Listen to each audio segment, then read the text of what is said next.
The road shower gives us 7 gallons of utility water so that we don't have to waste our 17 gallon, or I think it's 18 gallons of fresh water, drinking water that we carry in the standard bean tank.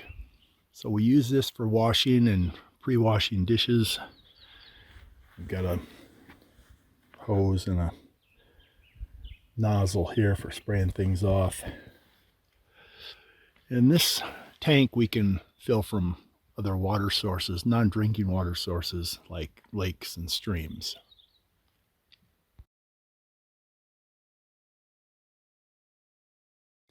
So this is the hose we use. It's the collapsible type. It has some pretty nice fittings. You don't want to get something cheap that's going to pull apart the first time you stretch it. I've adapted our water tank, our rooftop water tank, with a quick disconnect. And there's a valve here, so that will be off. This gets plugged in like that. Now it's secure, stretched over to a water source. In this case, it's a little campground water system. Okay, twist on, and then we charge the water here. Stand back in case there's any leakage. Okay, that's good. Then we can turn this one on, and that will charge the hose, and you can see the hose will instantly get longer. And then you turn on the valve for the water tank. Can you get this? Okay. Now with that turned on, the water is running up the hose into the tank, and it's pressurized. So there'll be about 50 or 60 pounds of pressure in the tank. If there's too much pressure, there's a little valve, a safety valve, that'll open to prevent any kind of problems with your tank. Once you hear the water, it stops running, then you can shut off the upper valve and then shut off the lower valve and shut off the water.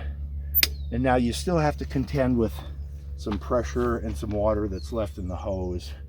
And we just unscrew this like so, and then open this valve again, and the hose will shrink up. So the hose is empty. Push the collar, pull out the disconnect, drain out whatever excess there is. We're ready to put the hose away. This hose comes in a bag, which is pretty handy because we also keep a spray nozzle, just a simple spray nozzle in case we want to blast some mud off of the trailer. And then we also, in the same bag, we keep this little water thief, water bandit, which does a couple of different things.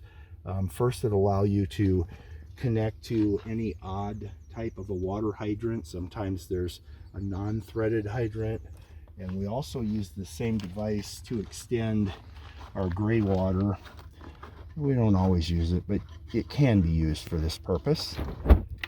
So this would just push on like so, and then the water would come out here and prevent water from draining off on the surface of the trailer obviously into a catch basin. We use a collapsible. In fact, I have it right here. As we take a look at it, this is the catch basin that we often use to catch our sink water.